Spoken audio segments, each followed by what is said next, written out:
भाग्य कब लिखा जाता है, जन्म से पहले या जन्म के बाद? बेटा, एक बार की बात है, द्वारका नगरी में भगवान श्री कृष्ण अपने प्रिय मित्र उद्धव के साथ चर्चा कर रहे थे। उसी समय एक ब्राह्मण वहां आया। उसका नाम था सत्यनारायण। वह बड़े चिंतित लग रहे थे। कृष्ण ने प्रेम से पूछा, ब्राह्मण देव, आपके मुख पर चिंता क्यों है?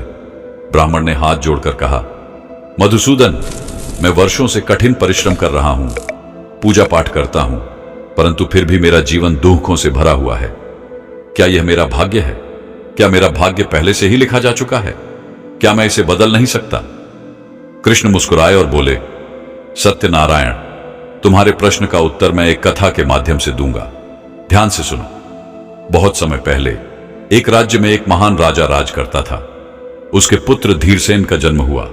जन्म के कुछ दिन बाद ही दो प्रसिद्ध आर्षि वशिष्ठ और विश्वामित्र राजमहल में आए।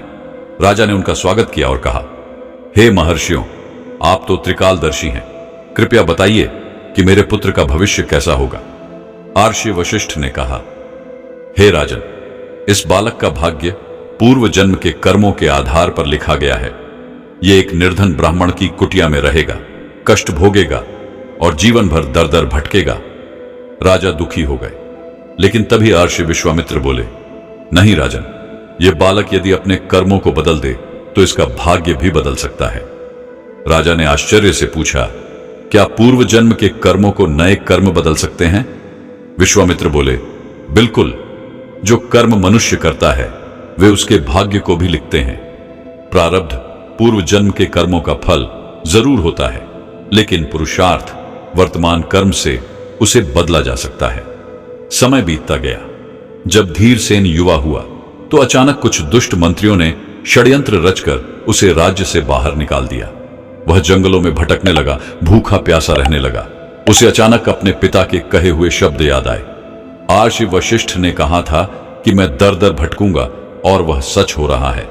परंतु तभी उसे आर्षि विश्वामित्र के वचन भी याद आए, यदि कर्म बदले तो भाग्य भी बदल सकता है। बस उसी दिन से उसने ठान लिया कि वह मेहनत करेगा और अपना भाग्य स्वयं बनाएगा। धीरसेन ने जंगल में एक तपस्वी गुरु से शिक्षा ली। अपनी बुद्धि और परिश्रम से वह एक महान योद्धा बन गया। धीरे धीरे उसकी प्रसिद्धि बढ़ी और राजा बनने की योग्यता प्राप्त हुई।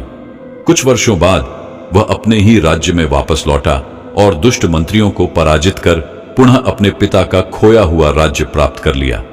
इतना कहकर श्री कृष्ण ने ब्राह्मण सत्यनारायण की ओर देखा और पूछा, अब तुम बताओ, धीरसेन का भाग्य जन्म से पहले लिखा गया था या जन्म के बाद?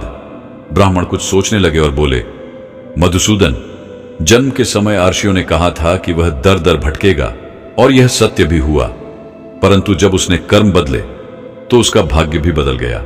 इसका अर्थ यह हुआ कि भाग्य पूरी तरह निश्चित नहीं होता, बल्कि यह हमारे कर्मों से बनता और बदलता है। श्री कृष्ण मुस्कुराए और बोले, ठीक कहा, जन्म के साथ केवल प्रारब्ध लिखा होता है, लेकिन मनुष्य का वर्तमान कर्म उसके भविष्य के भाग्य को लिखता है। यदि वह पुरुषार्थ करे तो सबसे कठिन प्रारब्ध भी बदल सकता है। सत्यनारायण की आंखें चमक उठी। उन्होंने श्री कृष्ण को प्रणाम किया और कहा, हे प्रभु, अब मैं समझ गया कि भाग्य हमारे हाथ में है। मैं अब और शिकायत नहीं करूंगा, बल्कि सत्कर्म करके अपना भविष्य स्वयं लिखूंगा। संत ने अपनी कथा समाप्त की। चारों ओर सन्नाटा था और गांव के लोग अपने अपने विचारों में खो गए। तभी एक युवा उठा और बोला, गुरुदेव, इसका अर्थ यह हुआ कि हम अपने कर्मों से अपनी तकदीर बदल सकते हैं। संत ने मुस्कुराकर कहा, हां बेटा, श्री कृष्ण यही तो समझाना चाहते थे। कर्म ही भाग्य का सबसे बड़ा रहस्य है। सीख, एक प्रारब्ध, पूर्व जन्म के कर्म, हमारे जन्म के समय परिस्थितियां तय करता है। दो पुरुषार्थ, वर्तमान कर्म से हम अपने भाग्य को बदल सकते हैं। 3, केवल भाग्य को कोसना उचित नहीं, बल्कि प्रयास करना आवश्यक है। 4, श्री कृष्ण कहते हैं, कर्मण्येवाधिकारस्ते मा फलेषु कदाचन, अर्थात केवल कर्म करने पर ध्यान दो, फल की चिंता मत करो। अब सोचो, तुम्हारा भाग्य क्या है और क्या तुम अपने कर्मों से उसे बदल सकते हो? उत्तर